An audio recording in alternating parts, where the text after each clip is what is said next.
देखिए latest episodes बिल्कुल ad free. Bharat Ratna doctor Bhimrao Ambedkar को कोटि कोटि नमन। ये कार्यक्रम डॉक्टर भीमराव अंबेडकर के जीवन पर आधारित है, जहां भारत की जनता के प्रति उनके योगदानों को पूरी सजगता से चित्रित और रेखांकित करने का प्रयास है। कार्यक्रम में दिखाई गई घटनाएं लब्ध-प्रतिष्ठ पुस्तकों से ली गई हैं। इस कार्यक्रम के जरिए चैनल की ओर से एक विश्वसनीय, सजग और सकारात्मक प्रयास है कि डॉक्टर बाबा साहेब भीमराव अंबेडकर के जीवन की संघर्ष यात्रा एवं गौरव गाथा पूरे आदर के साथ घर घर पहुंचे और उनके योगदानों से सभी संपूर्णता में परिचित और आह्लादित हों।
चलो निकलो यहाँ से, परीक्षा चल रही है, तुम यहाँ खड़ी नहीं रह सकती हो।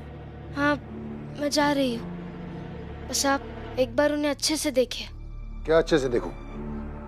जिसकी हैसियत जमीन पर बैठने की है, उस जमीन पर बैठ के ही परीक्षा दे रहा। सर, आप प्रिंसिपल हैं, आपकी इज्जत मेरे पति भी करते हैं और मुझे भी करनी चाहिए, मगर फिर भी मैं खुद को बोलने से नहीं रोक पाऊंगी। जमीन पर मेरे पति नहीं बैठा है, बल्कि जमीन तक आपकी सोच और आपकी नैतिकता पहुंच गई है।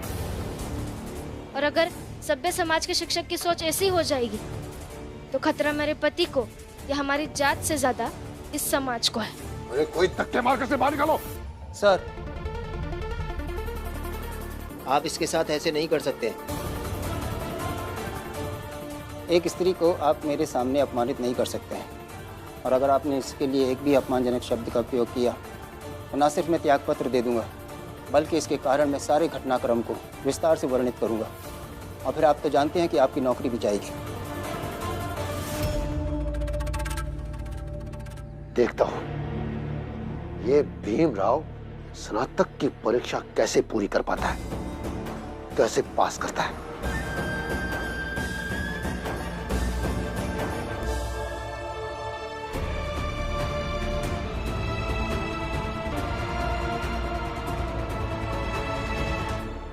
सर, यहाँ आसपास कोई औषधि पौधे होंगे तो मैं उनके पत्ते तोड़ सकती हूँ क्या?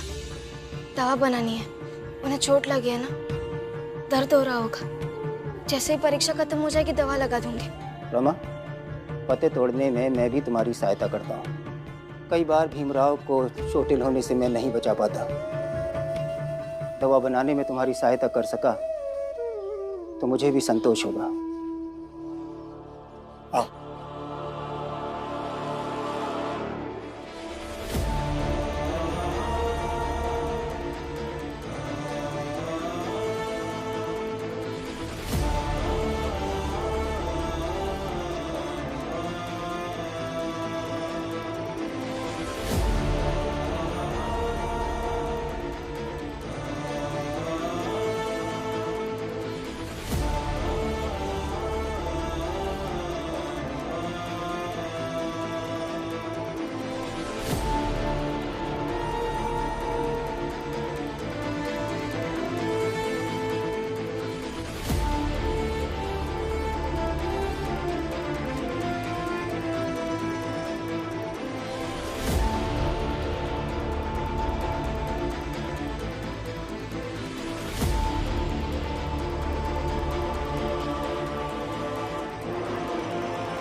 दीदी, मेरे घर में मेरी बहुओं ने भले ही मेरी हालत नौकरानी जैसी बना डाली हो, लेकिन आप मेरे घर की नहीं हो, इसलिए मेरी ये साड़ी आप अभी के अभी धुलेंगी।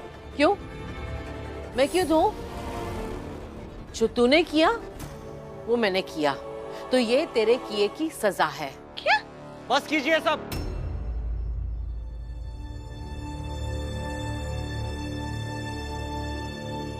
ये क्या नाटक चल रहा है? कोई बताएगा मुझे? बाला, तुम मेरे घर के बड़े बेटे हो, अब तुम्हारा कर्तव्य है कि इस समस्या का हल निकालो। वाह जीजाबाई वाह, जब जरूरत पड़ी तब बेटा बना लिया और जरूरत खत्म होने पर पराया कर दिया। तेरे जैसी मतलबी औरत मैंने आज तक नहीं देखी है। अगर बाला को ही समस्या का हल निकालना है ना तो ठीक है। बाला, मेरी बात सुन ले, ये सारी समस्या की जड़ ये औरत है।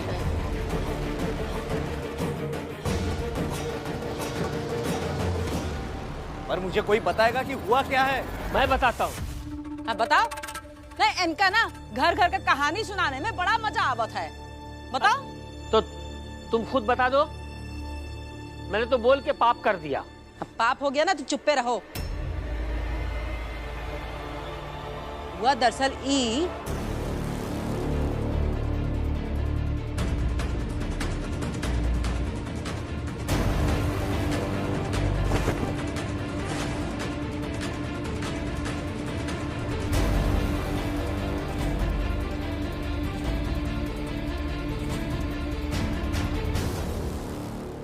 यही बात पे दोनों जने झगड़ रहे हैं तब से।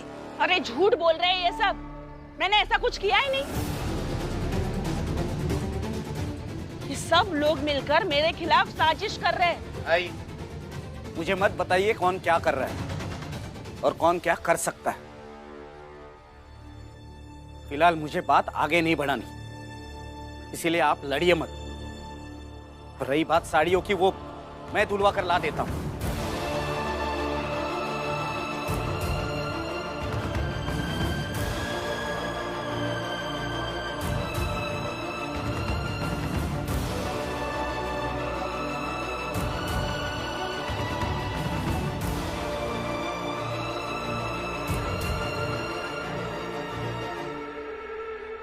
पाला भैया, साड़ी मैं धो देती हूँ, दीजिए।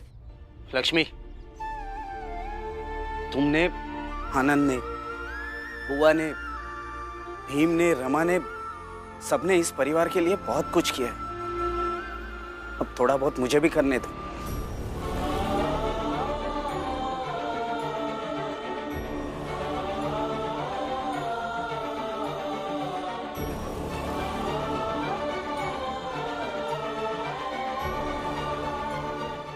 देखा जीजाबाई, ये हमारे संस्कार है, ये अपनों का प्यार है, इसे कहते हैं रिश्ता, जो तू कभी नहीं समझेगी।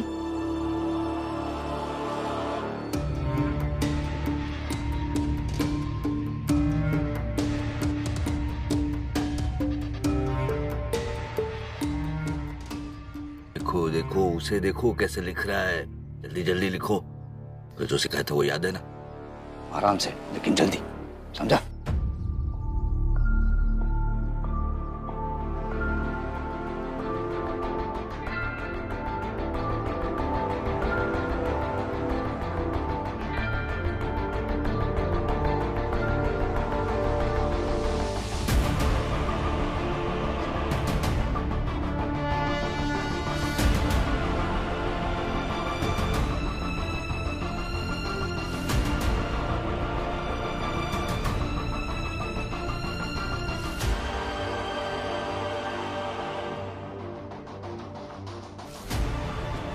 अरे किसी को और लिखना है क्या? नहीं।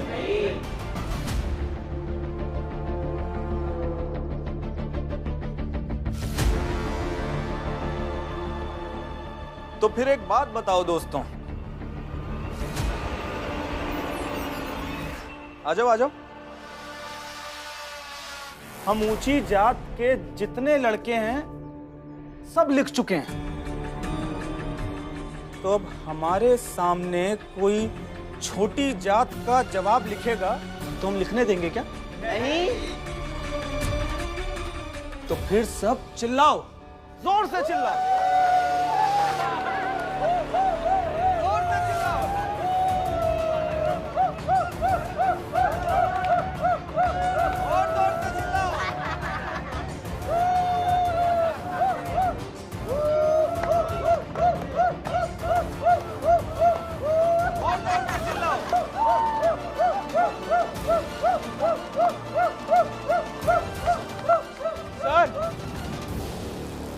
इन लोगों को जरा समझाइए ना, ये चिल्ला रहे हैं यहाँ पे आके। अब मैं क्या समझा सकता हूँ? और बेहतर यही होगा ना भीम कि सबसे पहले तुम समझ जाओ, तो बाकियों को समझाने की जरूरत भी नहीं होगी। और अपनी कॉपी मुझे दे दो। एक तो भीम पहले से ही घायल है, उसका उसे दर्द होगा, ऊपर से ये लोग इतना शोर मचा रहे हैं, कैसे लिख पाएगा भीम? मैं देखता हूँ। नहीं सर, करने दीजिए उन्हें शोर। मेरे पति इसका भी कोई ना कोई काट निकाल देंगे। रमा, नहीं शांत रह सकती हूँ। कितना तनाव है, एक तो काम नहीं मिल रहा, ऊपर से आई अलग बेवजह सुनाती रहती है। और आपकी पढ़ाई में भी कितनी बाधाएं आ रही है, कैसे शांत रहूं मैं? परेशान हो गई हूँ मैं। देखो शांत हो जाओ, परेशानी चाहे जैसी हो वो बस एक शोर की तरह है, और खुद को शोर से बचाने का बस एक ही तरीका है। और लेकिन शोर में रहकर शोर से खुद को कैसे बचा सकते हैं? ध्यान, ध्यान अपने लक्ष्य पर केंद्रित करोगी तो हर तरह के शोर से बच पाओगी, सारा शोर शांत हो जाएगा। इसलिए जब भी मन विचलित हो जाए ध्यान करना चाहिए, मुझे, तुम्हें, हम सबको। लिख लेंगे सर। योद्धा है वो, हर वार की काट रखते हैं, हर दर्द से लेंगे, हर परिस्थिति से भी लड़ लेंगे। लिख लेंगे।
सब विधि सहजे पाइए, जे मन जोगी होए। चलो, इसने कुछ तो लिखा है। तूने कुछ लिखा है क्या?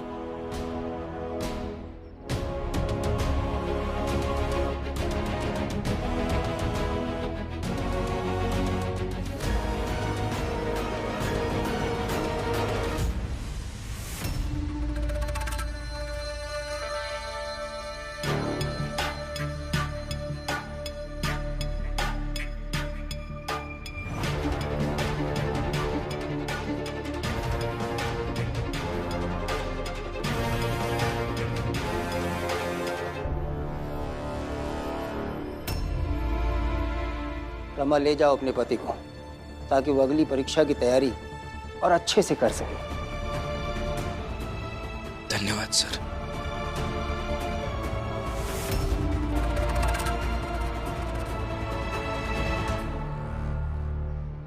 भीम, तुम्हें तो ग्रेजुएशन की डिग्री नहीं मिलेगी, किसी भी हाल में नहीं मिलेगी।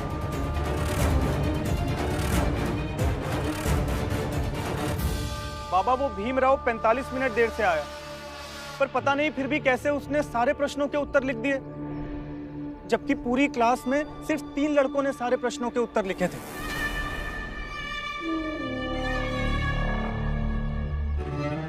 तो बड़ा गलत हो रहा है। चाहे पूरी दुनिया सारे प्रश्नों के उत्तर लिख दे, पर इस भीमराव को नहीं लिखना चाहिए। लेकिन बाबा, भीम के दिमाग में घुसकर उसे लिखने से रोक तो नहीं सकते ना? हाँ, बात तो सही है बेटा, पर कुछ तो करना पड़ेगा।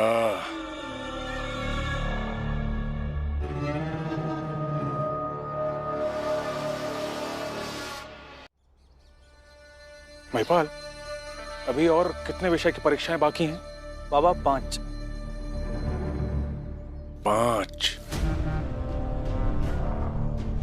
तो हमें 5 अलग अलग योजनाएं बनानी होंगी ताकि इस भीमराव की कम से कम एक विषय की परीक्षा तो छूट जाए।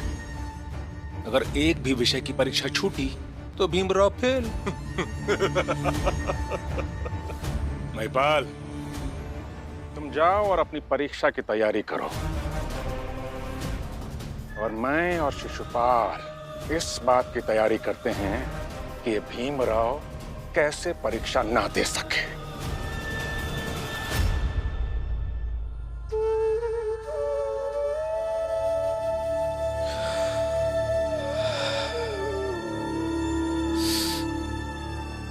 अभी तो आपकी 5 विषय की और परीक्षा बाकी है ना? वो मेघनाथ जी शांत नहीं बैठेंगे और जरूर कोई ना कोई योजना बनाएंगे और चाहेंगे कि अब कॉलेज ही ना पहुंच पाए, और अगर पहुंच गए तो कुछ लिख ही ना पाए। रमा, वो मेघनाथ जी, उनके 2 बेटे, चाहे जो कर ले, मगर मुझे फेल नहीं करा सकते। पता है क्यों? क्योंकि मेरे पास तुम जो हो। दर्द से तो वो लोग डरते हैं ना जिनके पास दवा नहीं होती।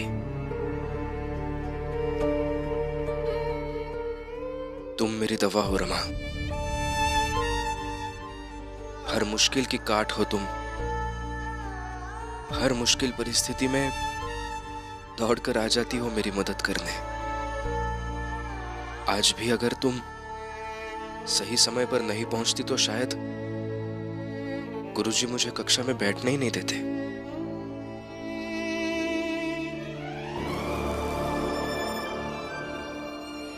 जब मेरी डिग्री आएगी तब उस पर कुछ अंक लिखे होंगे, लेकिन उस डिग्री पर यह नहीं लिखा होगा कि उन अंकों में से आधे अंक तुम्हारा साथ और विश्वास के कारण मिले हैं। हर मुश्किल परिस्थिति में, हर संघर्ष में, मेरी हर जीत में कंधे से कंधा मिलाकर खड़ी होती हो, मेरे लिए लड़ती हो, मेरी जान बचाती हो। लोगों को तो सिर्फ मेरी जीत दिखती है। लोग मेरा अभिनंदन करते हैं, लेकिन किसी को यह नहीं दिखता कि उस जीत में, उस संघर्ष में तुम्हारा भी योगदान उतना ही रहा है जितना मेरा योगदान था। या फिर यह कह लो कि हर जीत में तुम्हारा योगदान मेरे योगदान से भी बढ़कर होता है। मेरे हर संघर्ष में, हर जीत में तुम्हारा तप, तुम्हारा बलिदान होता है रमा।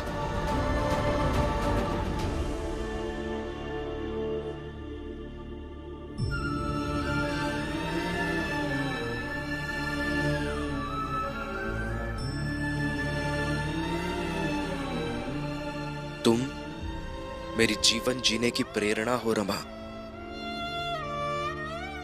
Thank you.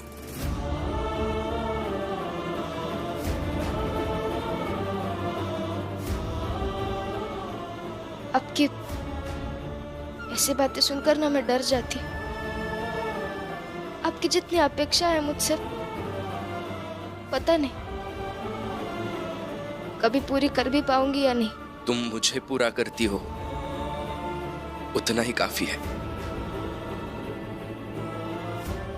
घर चले? नहीं, दवाई तो लगाने दीजिए। प्रेम न बारी उपजे, प्रेम न हाट बिकाय, राजा प्रजा जो ही रुचे, सिस देही